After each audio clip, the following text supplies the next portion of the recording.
Hello guys, welcome back to my channel. This is your girl Oluchi Umo, and today we'll be talking on infidelity in women.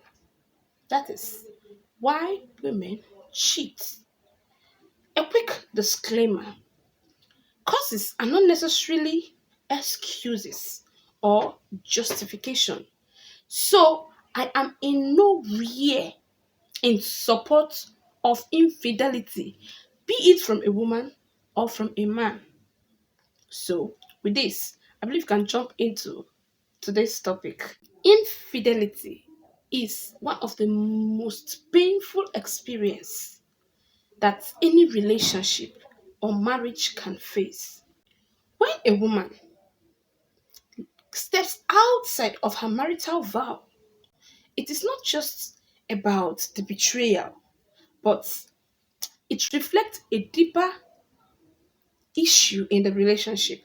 So, infidelity is a symptom of a more serious challenge in a relationship. Rather than pointing fingers, let's take a constructive approach to understand the why behind this action and explore on how couples can work towards healing, growth, and building a stronger and more connected relationship.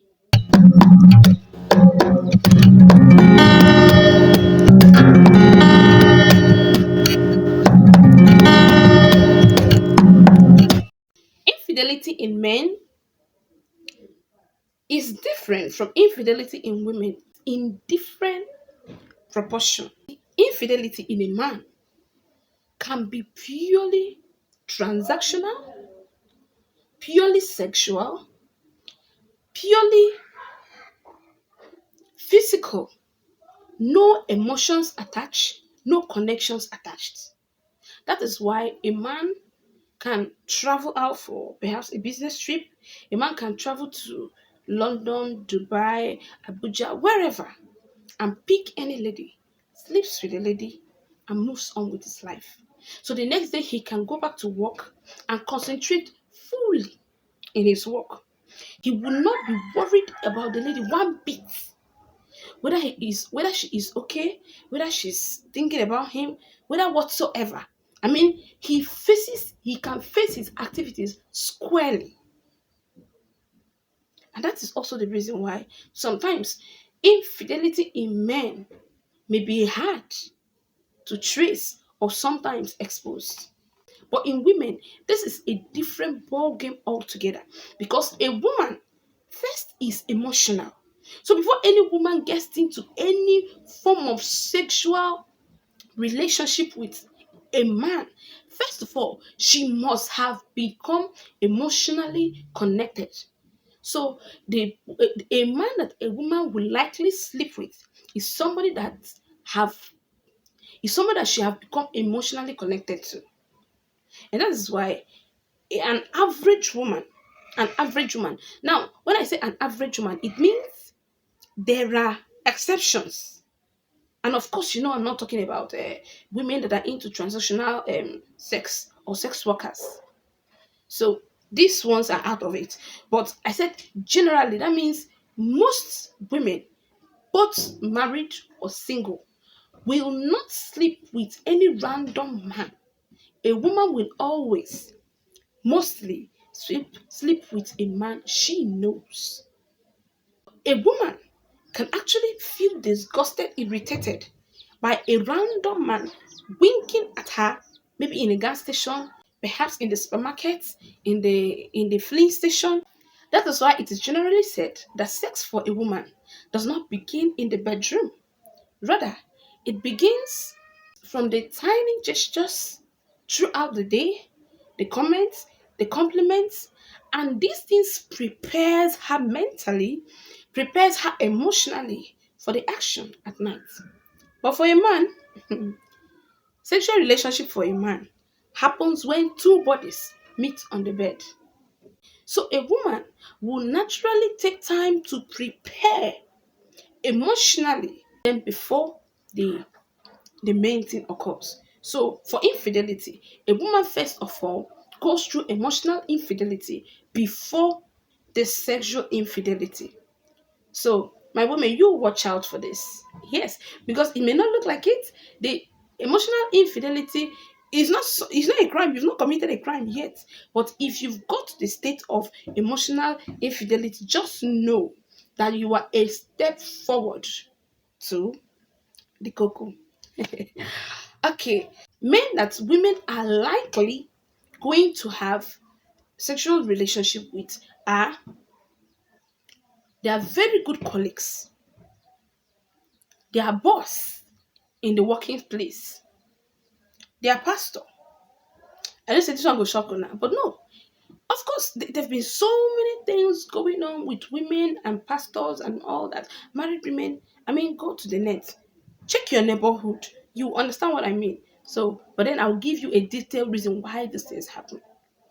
Now, that their fine, handsome neighbor, her colleague, her classmate, her BBF, her gym body, and so on and so forth. But the emphasis here is that women do not, a general man will not sleep with a random man. So women will always want to sleep with somebody they know, somebody they've been able to create an emotional platform, somebody that is on the same emotional arena with them. So we say men may be spontaneous in their infidelity, but women know. And that is also the reason why most times it is easier to catch a woman in infidelity. Because when she's consumed by her emotion, she will no longer be able to bear it. And before you know it, she'll pour her heart out. But men, they've even forgotten about it. As in, it's not part of their current problem. So that's why I tell my girls that a man is fighting to be on bed with you is not an evidence of love. So shine your eyes. A man that has no feelings, no emotion, no connection, no nothing may sleep with a woman. But for a woman, it's a no-go area. So when we talk about emotional infidelity, there is always this colleague of a woman that is so nice, that appreciates her, that compliments her. Hey, he will always compliment of your hair, your nails, your dressing, how your dressing match your makeups, and so many compliments. How you are beautiful, how you are hardworking, how you are an angel that escaped from heaven. I know this is not new. You understand what I mean? There will always be a charismatic boss that a woman will admire and eventually begins to build some emotions around it. There will always be that fine, slim, sleek neighbor that is always going about spreading his charms. A woman is taking notice. There is also that platonic friend that always make you laugh. There is also this pastor who is always there to give you a listening ear, who is always there to give you solution, who is always there to encourage you, who is always there to hear you when you pour out your heart. You see, that is where men of God get it to. That's where they are dragged into it. And because women are emotional, if you can appease to their emotion, you are just one way ahead to getting it. So since they are always there to give you all the solution, and most times, relationship with uh, uh, um women, most times with church, sometimes is not suspected. So that is why a woman that has problem, a woman that has issue, will always run to God. Most times, not just God alone, also to their pastor in prayer, for so many things, for counseling, for all that. And that is where our men of God are dragged into this mud. Although there are some people that on their own they have their wahala, so let's not go there. So we talk about the gym body, that one that is always there. Your BBF, especially the one that you have been wound about, that before you know it, a woman goes on and on and on and on and on with these beautiful experiences until gradually it becomes emotional. And since the moments are usually beautiful moments that you would always want to experience, eventually they get into your emotions and you begin to nurture them. It keeps growing.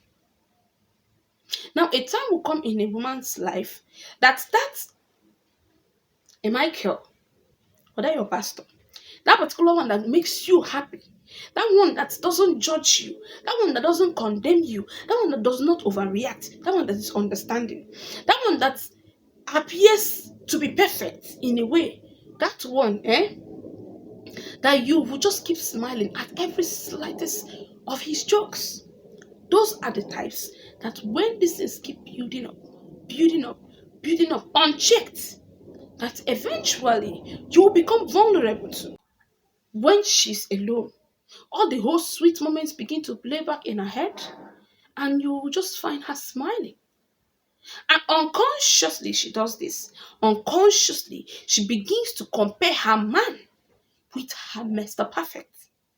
Now, she'll begin to see how perfect, how different her Mr. Perfect would have reacted to a certain situation, which she will see her man reacting, of course, wrongly. She will she will unconsciously begin to judge her husband's dressing with that of her Mr. Perfect. Now, she will appreciate all the efforts made by this Mr. Perfect in wearing the masculine colognes, in always appearing perfect in dressing. I mean, she'll appreciate virtually everything done by this Mr. Perfect. And Mr. Perfect may not really be doing much. He could just be doing, he could just be good in compliments. He could just be good in patience and listening. He could just be good in giving, even if it's just a pack of lunch. I mean, you don't need to do much for a woman to be dancing in her emotion, and gradually her eyes begin to roll and her imaginations are just clustered with this Mr. Perfect. Now, everything that happens within her, she will compare it to what he would have done if he was in the picture. So, gradually but steadily, a woman is gradually drawn into the dangerous zone. And the dangerous zone for a woman in emotional infidelity is when she will now begin to confide so much in this her Mr. Perfect, such that she could share very sensitive secrets, information. Gradually, she will engage into sex talks. Yeah. She can now tell the man what she's wearing. See, it is just a simple flirtation, a harmless flirtation, but very dangerous. And at this point, she'll start discovering small, tiny jealousy around the man anytime she sets her eyes on other women around him.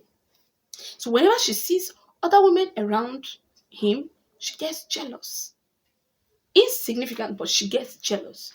So at this point, a woman is on the go. So if you want to save a woman, this is the best time to save her. It's not when the deed has been done. And that is why, I will tell my men, please, I'm not saying you should not be nice. Please be nice. I like people that are nice. Please be kind. I'm not saying you should not be nice or kind. Please be kind. But watch your kindness. Whenever you see that you are beginning to enter into the imagination of a married woman, for you to help her, save her, and save her marriage, you have to watch out.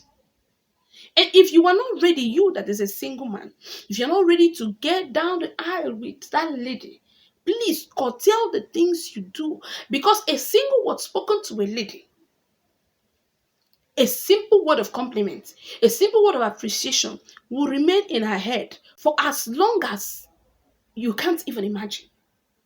But you see a man, immediately he says whatsoever thing he has said, he steps away from that arena, from the environment, everything goes. That is why they can be easily focused. A woman, she will dance in her mind, she will dance in her imagination, she will keep on dancing with those things. And the more she meditates on them, new things keeps feeling, emotions keeps building and around it. So please do well to protect our girls. And for men in relationship, if you abide by open communication, I mean, treasure time spent together with your spouse. Let it be an open and honest communication. Now, this is a part of building a healthy relationship. Yes, you create time to talk with your partner. You create time to share thoughts. You create time for good and quality time spent together.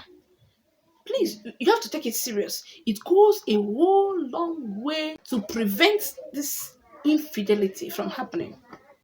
Eventually, when the whole deed is done, in most cases, she will get to discover that even this Mr. Perfect is not even as good as her man after all, because she'll begin to see so many flaws that she never saw from beginning.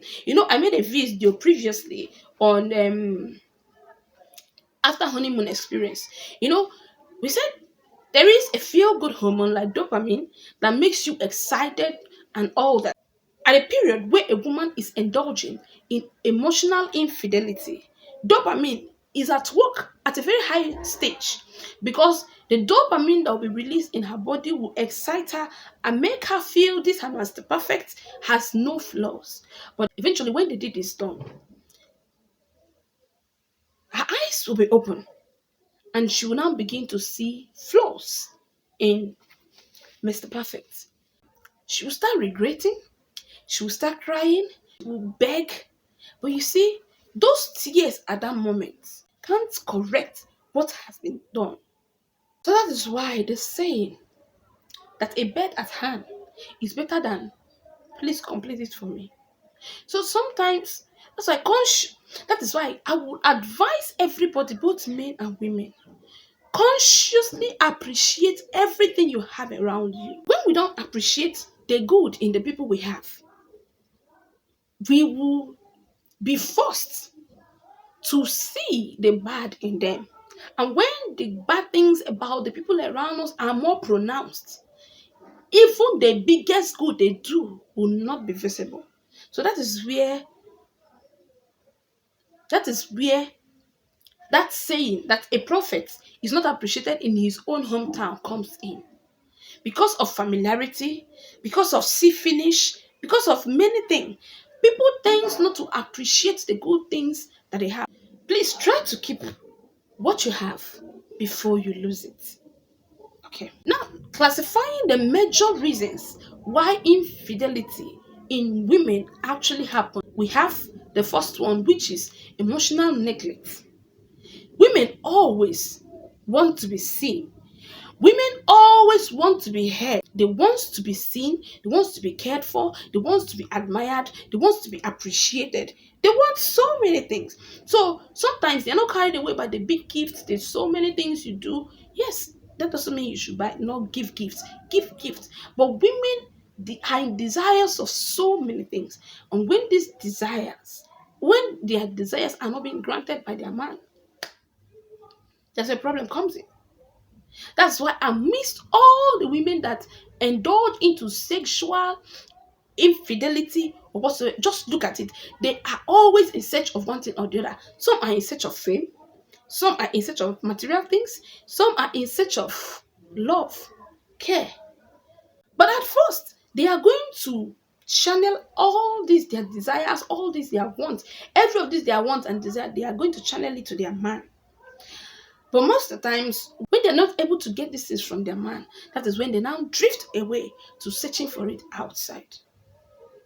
Now, some who are married with children, some of them divert this attention to seek it or to have it from their children. Others push it to their career. And that's to those who are in career, in pursuit of career. Then to others, they may just be open to any other person out there. That is where the problem comes.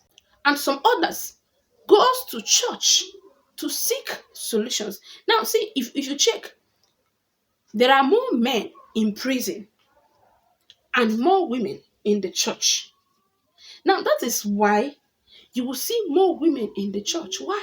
because they want their problems to be solved either by God or by the pastor.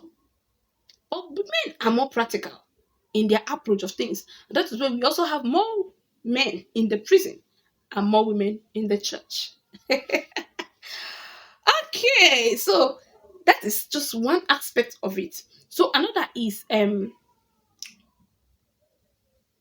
unmet needs.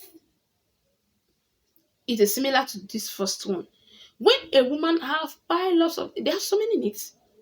Just mention it: emotional, financial, physical, blah blah blah, all the whole needs. When a woman is in need of something and she don't get it from her man, she look elsewhere to getting it, and that is where they are being hooked. So the next one is temptation. Opportunities comes, temptations comes, and if you feel this opportunity, you just want to grab it by whatsoever. Just like the trending of infidelity with a conga. You see, most of these women that we are involved, perhaps we are involved through work. We are involved because they wanted to get a job or something. But let's not talk about it. But there are many things, there are so many opportunities that would desire, that would demand that a woman should go down before she gets whatever she wants. So that aside. But please, like I said, it's not a justification whatsoever. And the last but not the least on our reasons, the last but not the least on our reasons is revenge. If someone have been maybe cheated on over time, perhaps she may have tried all her best, and it looks like it's not working. Sometimes she may just become angry and want to cheat back. I don't know where people come from anyway, but you see me back. These things are things people do actually. And I'm not here to point an accusing finger on anybody. But then I said, the fact that you have a reason for doing what you did, or for doing what you are doing, is not a justification. So to prevent all these things from happening, like see, in a woman, it's actually a process. So to prevent all these things, please engage in healthy relationship. Try to build a healthy relationship when you will consciously create time to discuss, to have an open and honest discussion with your partner. Prioritize your emotional connection, your personal time with your wife. Create intimacy, and you'll be able to air your views and communicate effectively. Speak out your differences and settle it amicably. It will go a long way to prevent this. Then, on the other hand, if the deed is done, if the deed is done, it's not the end of the road. I mean, infidelity is not the end of marriage, should not be. Infidelity is not necessarily the end of relationship, although it is difficult, it is painful, but yet it's possible. Healing after infidelity has occurred is though difficult but possible. So the first thing is you have to acknowledge your errors. Share the pain and how hurt you were. Share your pain. Try to dig out the cause of that infidelity. Then together you seek help. Try to forgive. You see, forgiveness is not a day thing. It is a journey. It is a consistent thing. And when forgiveness comes, you both will attest. And when forgiveness comes, it will be evidenced. So please, it is not the end of the road. It can be worked on. And eventually, this could even be a door opener to a more beautiful, stronger, and connected relationship. Generally, a successful marriage requires a whole lot of effort from both parties. It is not just for the women, it is not just for the men. Two people are into this. So two people must put hands together to make it work.